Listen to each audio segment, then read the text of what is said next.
दुर्दैवानं तो संभाजी आजही आम्हाला नाही समजला. खरा संभाजी राजा आजही आमच्या कर्तृत्वापर्यंत, आजही आमच्या मुलांच्या मनापर्यंत भिडलाच नाही. कारण संभाजीचं खरं कर्तृत्व आजही या मनुवाद्यांनी आमच्या समोर येऊ दिलं नाही. लक्षात घ्या, अभ्यास केला म्हणजे लक्षात येतं. वयाच्या 10व्या वर्षी आमच्या संभाजी महाराजांना 8 भाषांचं ज्ञान आहे.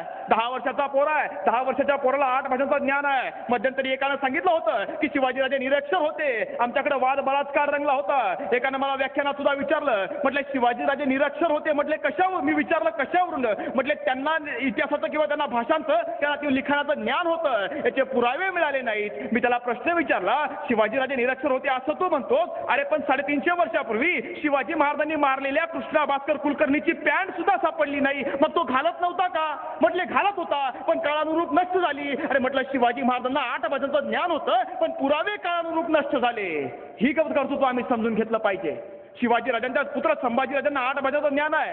त्या 10 वर्षाचा पोराला मराठी येते, हिंदी येते, संस्कृत येते, फारसी येते, तेलुगू येते, कन्नड येते, फ्रेंच येते, पोर्तुगीज येते. या 8 भाषा वयाच्या 10व्या वर्षी बोलतायत संभाजीराजे. नखशिका, नायिका भेद, 7 शतक, बुधभूषणम नावाचे 4 ग्रंथ आणि 24 उपग्रंथ या राजपुत्राने लिहिलेत. त्या बुधभूषणम नावाच्या ग्रंथामध्ये वयाच्या 14व्या वर्षी संभाजीराजे लिहितात, कालिकाल भुजंग मावलिंदम निखिलम धर्मवेक्षम विखिलम ये जगतपती शतावशायो शिवछत्रपती जयते जयते. म्हणजे कालिका रूपी औरंगजेबाचा विळखा महाराष्ट्राच्या मातीला पडलाय आणि या मातीचं रक्षण करण्यासाठी शिवाजी नावाचा भूपाल इथं अवतरलाय. हे आई तुळजाभवानी त्या शिवाजी राजाचं रक्षण कर. कोण म्हणतं? 14 वर्षाचा संभाजीराजा म्हणतो. 14 वर्षाचा. कधीतरी मी विचार करतो, 14व्या वर्षी संभाजीराजे संस्कृतमध्ये बुधभूषणम नावाचा ग्रंथ लिहिताय. 14 वर्षाची आमची पोरं काय करताय? हा प्रश्न ज्यावेळी माझ्या मनाला मी विचारतो त्यावेळी मला एक प्रसंग आठवतो. नुकतंच काही दिवसांपूर्वी सोलापूर जिल्ह्यातल्या बार्शी तालुक्यामध्ये एका व्याख्यानासाठी मी गेलो.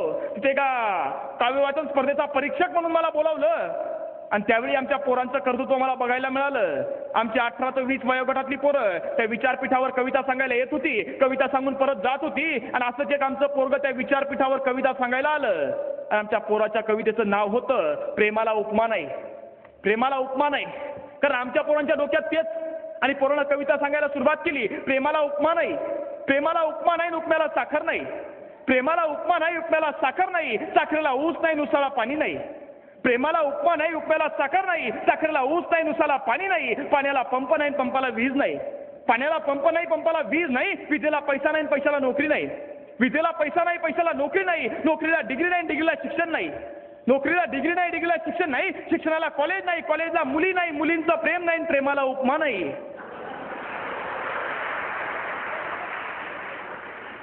हे आमच्या पोरांचं डोकं. कारण आजही आम्हाला शिवाजी समजले नाही.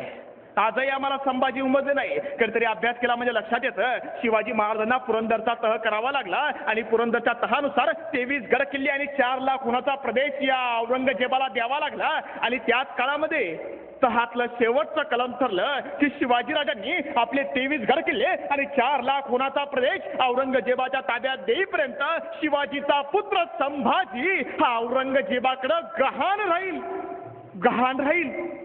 कलम वाचलं मासाहेब जिजाऊंनी, काळजाचा थरकाप उडाला आणि एकुलता एक अंकुर, एकुलता एक वंशाचा पोरगा शिवाजीनं गहाण ठेवलाय. पण शिवाजी राजांनी मोठ्या मनानं हे पोरग औरंगजेबाच्या त्या मिर्झा राजा जयसिंगाच्या आणि दिलेर खानाच्या हवाली केलं. वय काय आहे? वय आहे 9 वर्ष. 9 वर्षाचा संभाजी राजा त्या दिलेर खानाच्या मोगलांच्या गोटामध्ये स्वराज्याकरता ओलीच राहिला. आणि पाहता पाहता शिवाजीराजे आग्र्याला निघाले आणि सोबत घेतलंय बाल संभाजीला. संभाजीराजाला 9 वर्षाच्या पोराला आग्र्याला घेऊन निघाले आणि आग्र्यामध्ये पोहोचले आणि आग्रा दरबारामध्ये औरंगजेबाला उभं राहायला मानाची जागा दिली नाही आणि राजांनी रागानं दरबार सोडला. आणि दुसऱ्या दिवसापासून शिवाजी महाराजांचं दरबारात जाणं बंद. आणि दुसऱ्या दिवसापासून संभाजीराजे दरबारात जायला लागले. आणि दुसरा दिवस उजाडला, औरंगजेबाचा दरबार भरला आणि बादशाची धारदार नजर समोर वळली आणि बघितलं सर्वत्र शिवाजी दिसत नाही. आणि औरंगजेबाने विचारलं रामसिंगाला, रामसिंग राम सिंह वो शिवा किधर गया? आणि रामसिंगाने सांगितलं, हुजूर हुजूर उनकी तबीयत बिगड़ गई. हुजूर उन्हें बुखार है, उन्होंने अपने बेटे संभाजी को भेजा है. आणि औरंगजेब कडाला, बुलाओ उसे सामने. आणि संभाजीराजांना समोर आणलं गेलं. राजे उभे राहिले समोर आणि बघितलं औरंगजेबानं संभाजीराजांना. आयुष्यातली पहिली भेट. आणि औरंगजेबानं विचारलं संभाजीराजांना, क्यों संभा तुम्हारे बाप शिवा को बुखार है, तुम्हें नहीं आया बुखार है? आणि त्या दिवशी कळाले संभाजीराजे जी नहीं हम मरहट्टे हैं, हमें नहीं आता बुखार, हमारी वजह से दूसरों को बुखार आता है.